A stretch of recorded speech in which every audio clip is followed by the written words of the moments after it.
Good morning. This is your House Transportation Committee. It is May 14th. And we will continue taking testimony on a piece of legislation that we may include in the DMV bill regarding legal trails. And first up, we have Mike Covey, the Executive Director of the Vermont Traditions Coalition. So if you want to take a seat and feel free to present your testimony. For the record, Mike Covey, Executive Director of the Vermont Traditions Coalition. I'd like to thank you for your time today. I think this is the first time I've been in this committee. My first read on this topic several months ago was that the lawsuit was spurious at best, and that hasn't changed. The law is permissive by virtue of what it does. As this committee is aware, municipalities in Vermont have a stringent duty to maintain roads. Even Class 4 roads have some, although greatly reduced, potential to be subjected to a duty of care through agreements within the towns. The only reason to have the legal trail designation is to relieve all duty to maintain specific rights of way held by the municipality. If municipalities are legally protected from a duty to maintain these public rights of way, then they clearly have the authority to maintain them. In the absence of authority, there can be no duty, and therefore the legislature would have had no cause to relieve them of it. Further confirmation can be found in Act 178 of 2006, where the legislature created deadlines for adding roads, including legal trails, to town highway maps. They did this to settle disputes over ownership of these public rights of way. This is an incredibly clear indicator of legislative intent on the topic, making the argument that we need to look back to 1986 moot.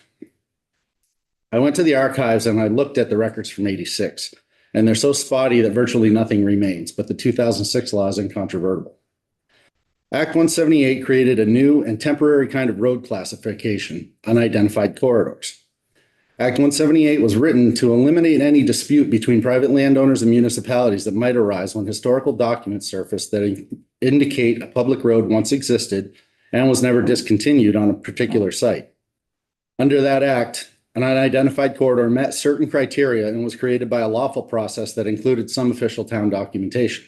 Did you say Act 178 Yes, of what year? 2006. And then did you mention 176 of 2006? If I did, it was an error. Okay, so it's 178. Yes, Act 178 of 2006. Okay, thank you. Yep. This legislation created a deadline of July 1st, 2010 to ensure that unidentified corridors were determined, and July 1st, 2015 to assign them a classification and add them to town highway maps. Any corridors, roads, or legal trails that were not added as of this date were considered abandoned and reverted to the property owners. This further cements the spurious nature of the ongoing lawsuit and should give this body the confidence to move forward with language to clarify that municipalities have always had the right to maintain legal trails and allow others to maintain them. With this deadline in place, mapping these corridors as legal trails would have been an incredibly practical approach to ensuring the public good and options for future utilization while not encumbering municipalities with a duty to maintain them. This may explain the incredible amount of legal trail in Jamaica that you heard about yesterday. Legal trails are a public right of way. There's no dispute of this, and the argument that maintenance is precluded defies logic. I have a 50-foot right of way along the north edge of my property. So if I went on vacation and the person who owns that right of way decided to clear the trees along it, some of which are quite large, I don't believe this body would consider that I could sue them for timber trespass or charge them for the use of that right of way. As a public resource, legal trails are used by many communities around the state. Snowmobilers, ATVers, hikers, bikers, skiers, and our community of hunters, anglers, and trappers. Most of us use mapping apps, and Class 4 roads and legal trails are great means of ingress, but even more importantly, they're great means of egress. Last January, I was out one day and I found myself on top of a mountain miles from the nearest road about 4 o'clock in the afternoon. And it was 4 degrees below zero. And I realized I probably should have paid a little more attention. I didn't get there on a trail. I was following deer to see what they were doing, where they were going, how they were behaving. With my app, I was able to find a nearby trail and I shifted my approach. I messaged a friend, said, hey, can you pick me up over on this road? And I got down off the mountain. I was able to find the most efficient pathway to get to that trail and use that trail to get off much more quickly than I would have been if I'd gone back down through all the glacial till and steep slopes that I came up through. So rather than having to take the risk of descending that way, I was able to walk at a relatively quick pace while remaining safe, and I got back to a passable road and was picked up. It's not uncommon for outdoor enthusiasts to have time get away from this. The reason we're out there is the catharsis of it, and so occasionally we find ourselves seeking the most efficient route out for various reasons, and legal trails can provide that. Hunting, including trapping and fishing, are significant drivers within our outdoor recreational economy, and they're accessible to all. Historically, it was common for roads to follow waterways, providing great opportunities for anglers to access them. Many legal trails provide easier access for hunters and anglers to get away from development. Now, some of us are very comfortable being off the beaten path, but some people are not. So whether they have mobility issues, small children, or they're simply uncomfortable deep in the woods, a legal trail can provide an opportunity for a more remote feeling hunting or fishing experience that still feels safe and manageable for those with other considerations. Furthermore, we find a notable example of this not far from where we sit right now. The access point, the fishing access at Berlin Pond, sits on a legal trail that the town of Berlin kept during the whole Act 178 process. So the existence of that roadway, that ancient roadway, and their determination to keep it provided a space for that fishing access. So it's a very direct example. Legal trails can provide easier passage and better access for search and rescue or emergency personnel to reach outdoor enthusiasts who have an accident or another crisis. The maintenance regimens on these rights-of-way, as you've heard, vary from no maintenance at all to passable by vehicles. Should a town wish to restore one of these rights-of-way as a matter of public safety due to increased recreational opportunities in an area that's serviced by one, would we be debating it? We've experienced several weather events since Hurricane Irene, but I remember that one being notable for the response in Rochester and some other areas. Vermont pulled together and we dug out our ATVs, UTVs, four-wheel drives, tractors, construction and logging equipment, and even a few purpose-built mud trucks and rock crawlers to get to our neighbors and help them, provide them assistance. All bets were off, and helping each other was the primary consideration. I would be curious to know how often legal trails became a part of that access. Many roads were completely destroyed, they were impassable, and had a legal trail been passable but overgrown, clearing it to allow at least ATV passage would have been unquestionably in the public good. With 547 miles of legal trail in the state, it's entirely possible that happened and nobody thought twice about it.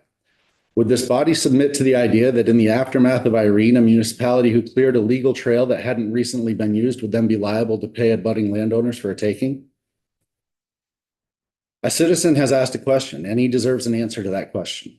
Now's the time to answer it by asserting that it is this body's intent that rights-of-way designated as legal trails may be maintained at the discretion of municipalities they lie within. Keeping in mind how often volunteers and trail groups are maintaining these rights-of-way, the language needs to be inclusive of the ability not only for municipalities to maintain them, but also for other groups, organizations, or individuals to do so under the municipality's authority. The legislative hesitation around passing language to assert this authority, which we almost universally agree makes sense, seems to hinge on a nebulous fear that maybe, perhaps, if the court finds in favor of the plaintiff, towns might be liable for public takings for maintaining legal trails. And I would submit that this fear is irrelevant. Legal trails are currently being maintained statewide, not all of them, but enough to be very significant. If the court finds in favor of the plaintiff, every single legal trail that's currently being maintained will immediately be liable for compensation as a public taking.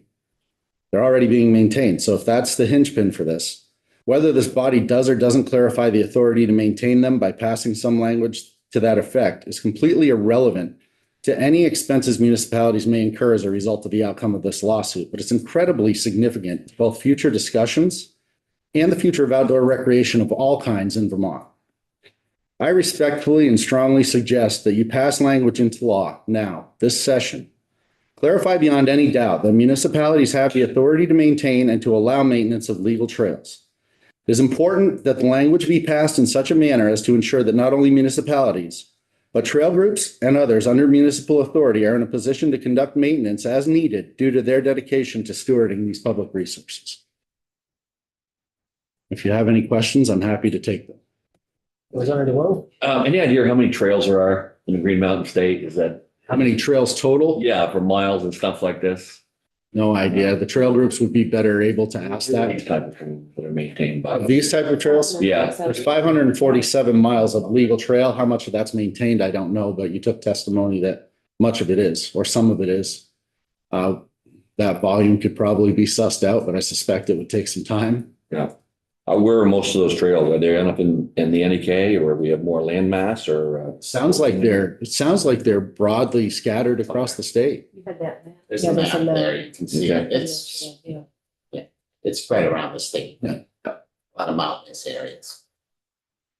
Representative? Are you going to be giving that to? Yes. or I can Committee submit system, this. I'll okay. submit it Yeah, electronically to her for the there, A record. lot of information. July of 2015 for something, and then there was something Yep. between So- 2006 and 2015. So Act 178 was enacted in 2006. There was a deadline to determine where these unidentified corridors lay. Yeah. By 2010. And then they had to be mapped and taken ownership of, I guess would be the best way to phrase it, by the municipality by July 1st of 2015. Otherwise, if they didn't map. If they and take didn't, Ownership, then what happened? Then they reverted to the landowner. So if it went through a single owner's parcel, Yeah. then it would go entirely to that landowner. And if it was a border, as many of these are, there's one that I actually have used to access a hunting area that borders two properties. And both of those properties are posted, but the road allows me to access an unposted property beyond that.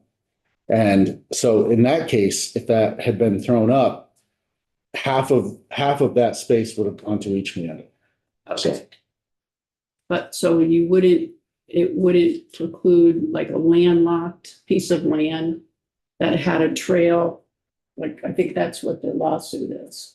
I think there's another parcel beyond where the trail is. So that he doesn't access that way. Okay, but what if I'm told that you can't landlock a parcel? So if these two landowners own land and it's thrown up or whatever, and it reverts to the landowner. And there's another parcel beyond that, I don't think they can preclude accessing for that land that's landlocked. So this was a very long process, obviously beginning in 2006 and concluding in 2015. And I can't imagine any situation where a municipality would have given up that right of way in that circumstance. Okay. Representative Cox? Yeah, I attended select board when that act, I think, happened. And I can remember we had a lot of discussion about some class 4 roadways. We don't have any legal trails in our town. But I kind of remember the process, but you're saying, now it's done, all these class 4 roads or, older right of ways have been finally sort of in total agreement that here's where they are. And the municipalities, they belong to the municipalities. And Correct. some of these were the legal trails and they were class 4 roads, were the class 3 roads too? I believe, but don't quote me on this, I might have to look back at that, but I believe all roads had to be mapped. Okay, But the real concern, the real conversation was around class 4 roads and legal trails.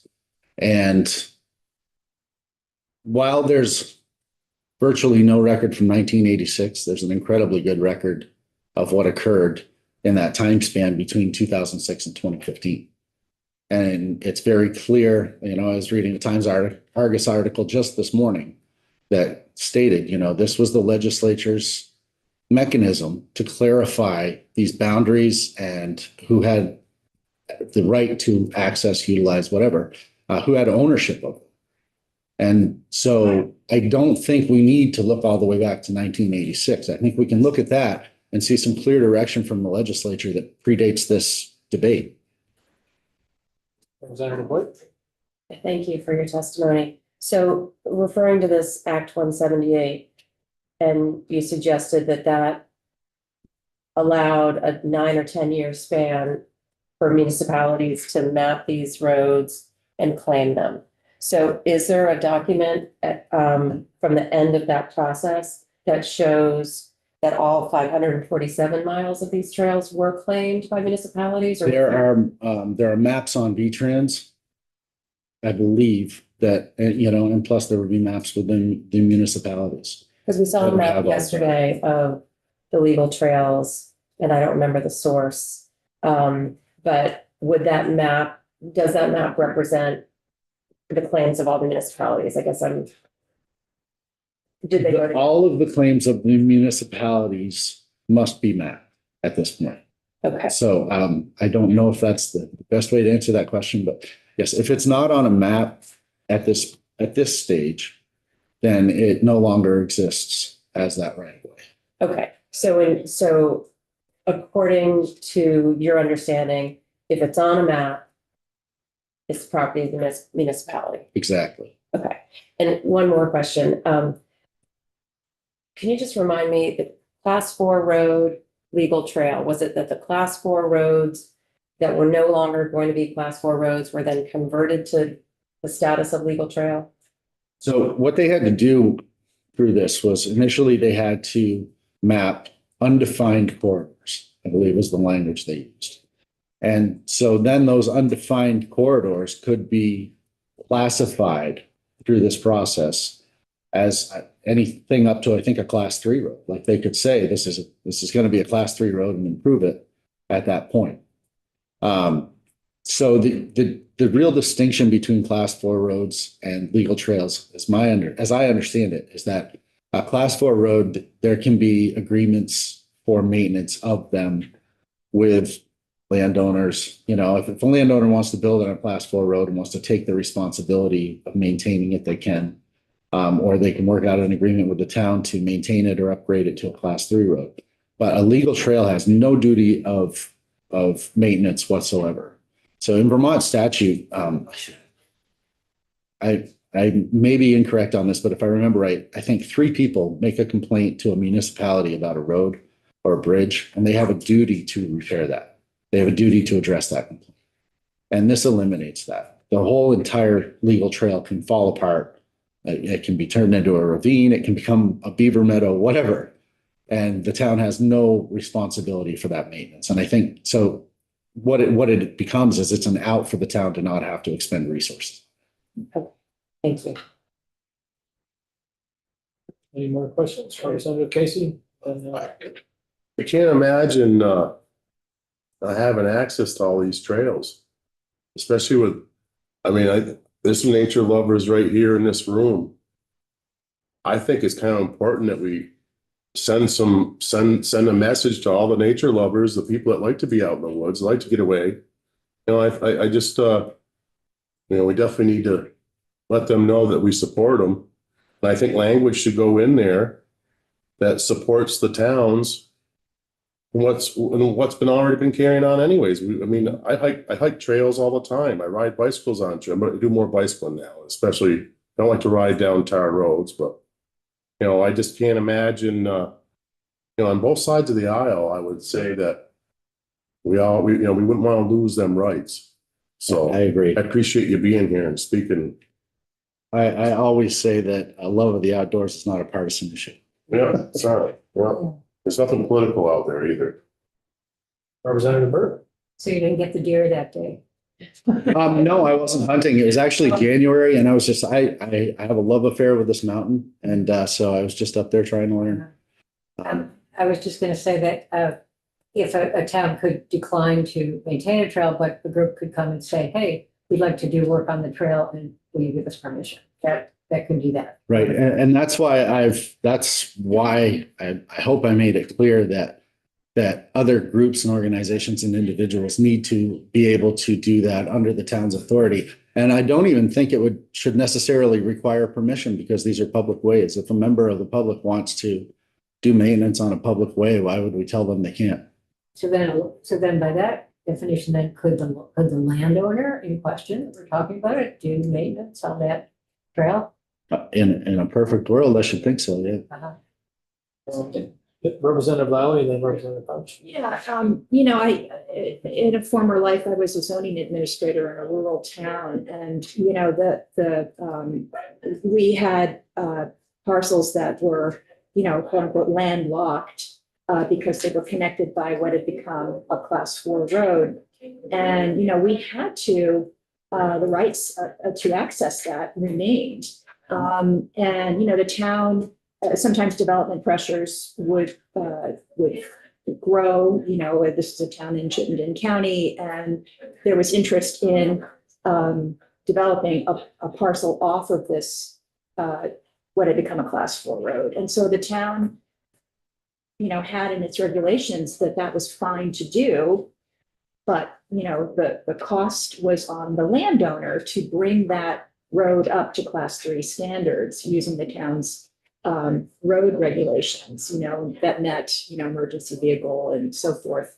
And then, you know, then the town, that would be deeded over to the town to maintain from that point on.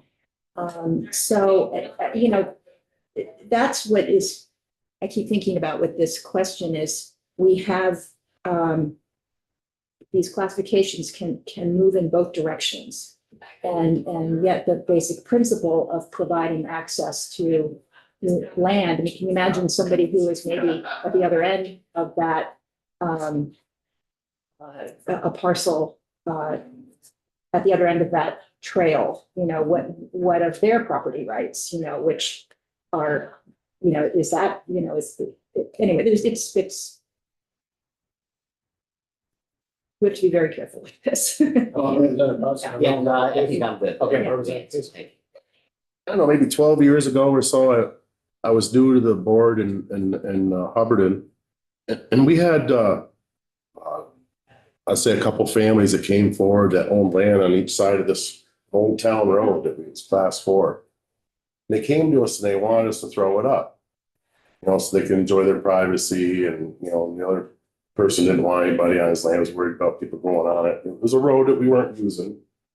And I remember the board were kind of sitting around mulling it over, and it's like, you know, guys, I really don't know, and I don't think any of us know what future Hubbardton's gonna want. Once you give up this, it's gonna be a fight to get it back. You know, we all sit here, we're all fine the way everything is now, but 20 years, 30, 40, 50 years, who knows? It's not hurting anything the way it is. I think we need to, you know, leave it the way it is. And that's what we want doing with several roads, just because we don't know. I had that same conversation in my town. I live in Williamstown, and there was a resident, acquaintance of mine, who wanted a class 4 road thrown up because it went by his house. You know, it became class 4 just beyond his house. And when the select board went out to look at the site, I was the only other member of the community that went. And that's the exact argument that I made. We don't know what the future is going to bring. And the select boards have a fiduciary responsibility to maintain whatever access is available. Any more questions? Yes, now? Just, Yeah. thank you very much. Do we know if Tunbridge has this trail on its list? I haven't looked at that, but my presumption would be that they do, because if they did not, then the conversation would have been moot and they would have been in the wrong from the outset. Gotcha, thank you. All right, thank you very much for coming in. Thank you for having me. Thank you. That was the last scheduled testimony for today, but I think now just an update and direction, I think, as we're gonna go as a committee, is that we're gonna be looking to vote this B and B bill out on Friday. If everything goes according to plan, we're gonna have 2 more witnesses on this topic tomorrow. And then we're gonna have to decide, you know, how we wanna move forward. So outside of the legal trails, I think there are 2 other issues to button up. We have some bike language dealing with crosswalks. We're gonna reconsider. And Damian, the section 43 report, do we have new language on that? I don't think we closed that out or voted on that. Let me just see here. Gonna open up the draft. Let me send you that URL. Sure. And it's this one. Let's see. The chair asked me and I was like, I'm not sure. And, Yeah, I Representative wasn't Houston- sure, I hadn't checked it. That there was new language there, maybe from the side by side. Anybody else have that checked off on their section 43? Anybody? I had everything checked out. Oh, you did? So maybe we did check it off. All right. I thought we finished that on Friday. Except the amendments. Yeah, we could just do that. In case our chair is watching us, I doubt it, but he wasn't quite sure. And I told him I would run that by the committee to make sure it was checked off. I hope our chair is able to enjoy some time with his family this week. So, Is he still down there or is he? Yeah, he's- all right. Yeah, I will just join the meeting here and. Oh, Cam, could you send me a link, please? Thank you. While we're waiting for the record, I'm Damon Leonard from the Office of Legislative Counsel.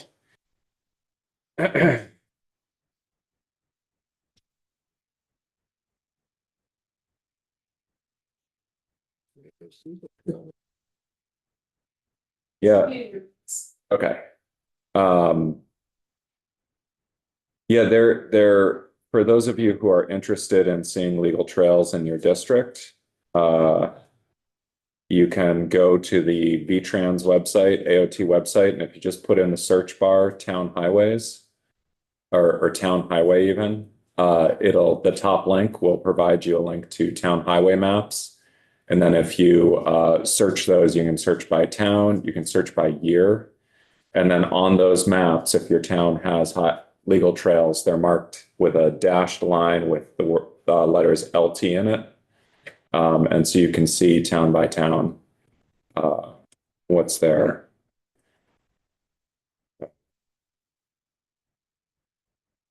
So that was AOT. It's the AOT website. Very interesting.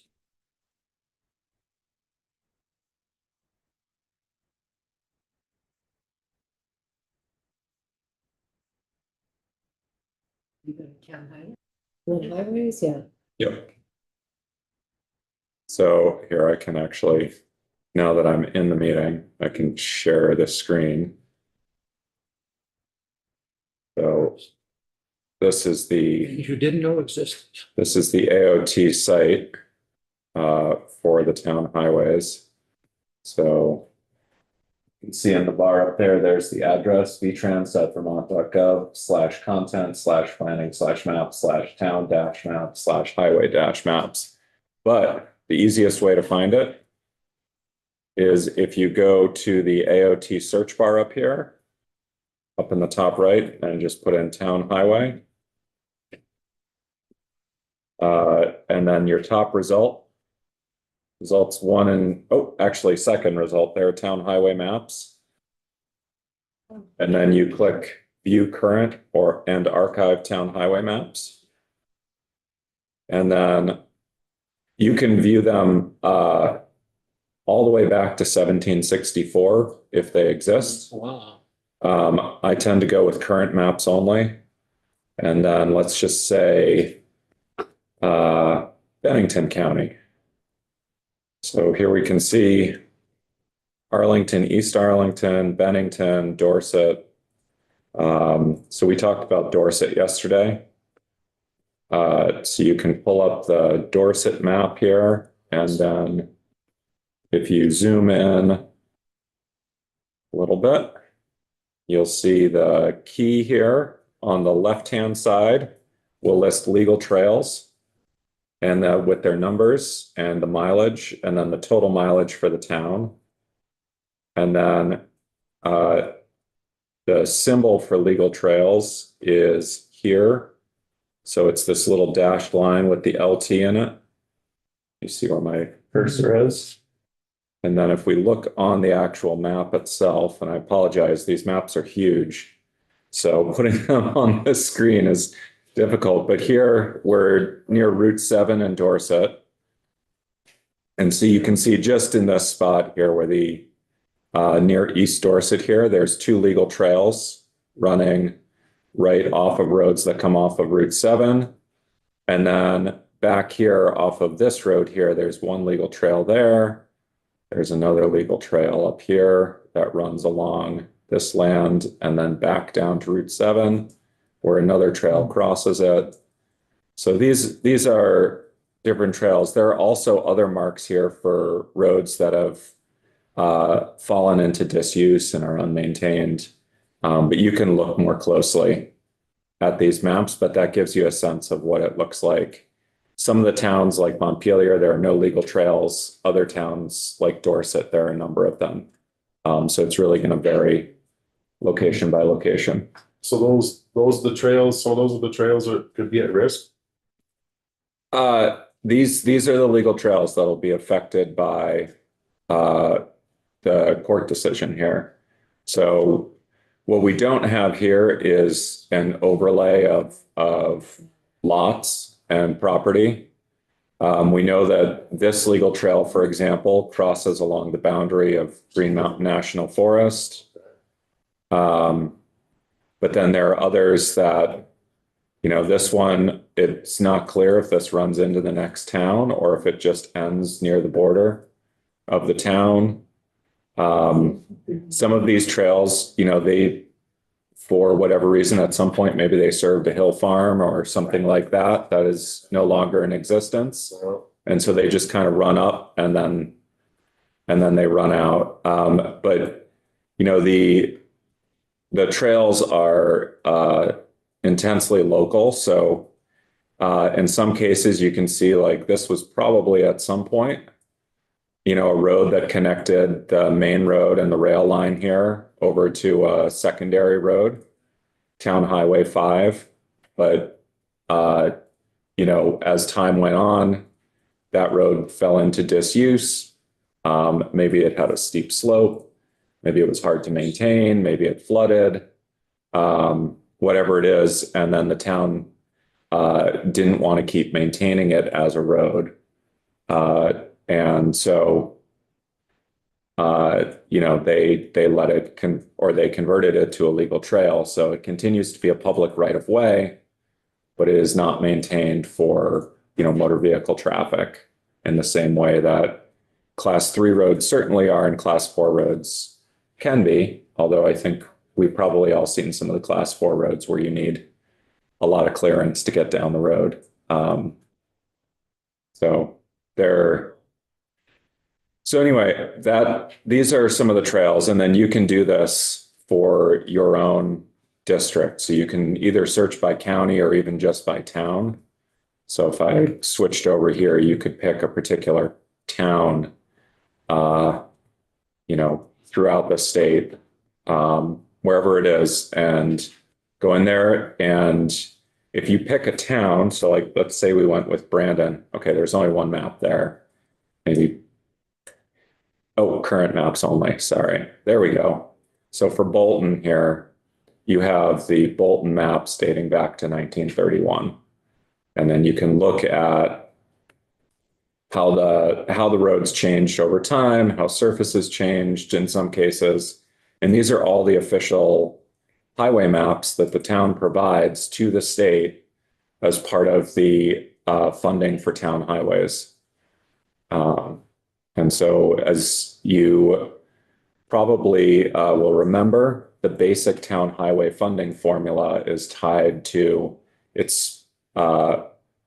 it is a percentage-based formula that's tied to miles of certain types of roads. And so that's why we measure these roads and keep track of them.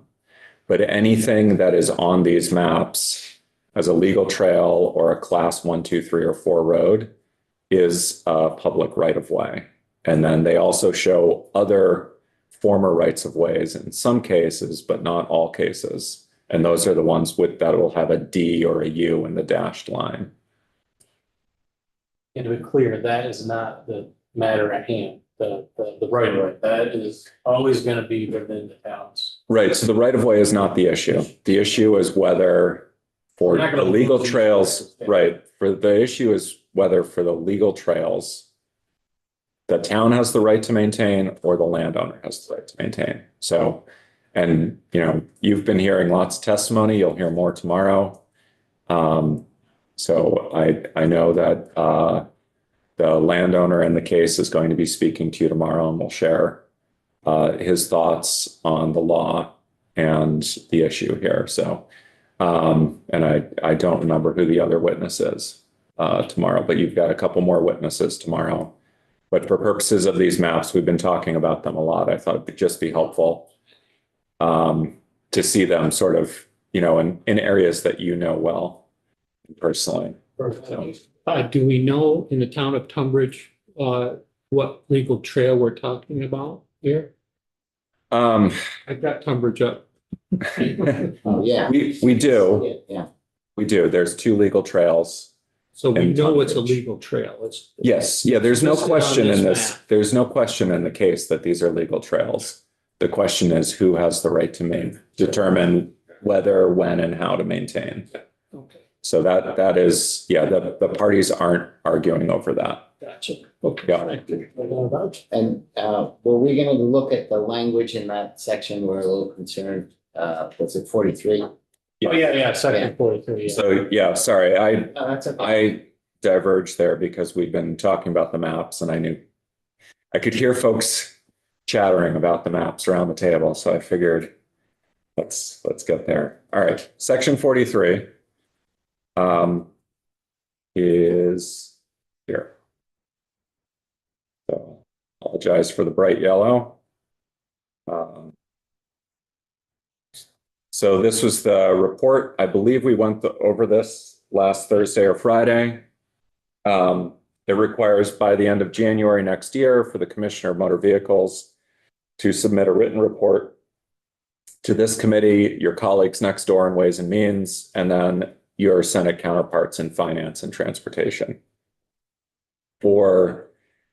In relation to the process for determining the taxable cost of a used motor vehicle for purposes of the purchase and use tax, and the impact of annual motor vehicle safety and emissions inspections on Vermonters.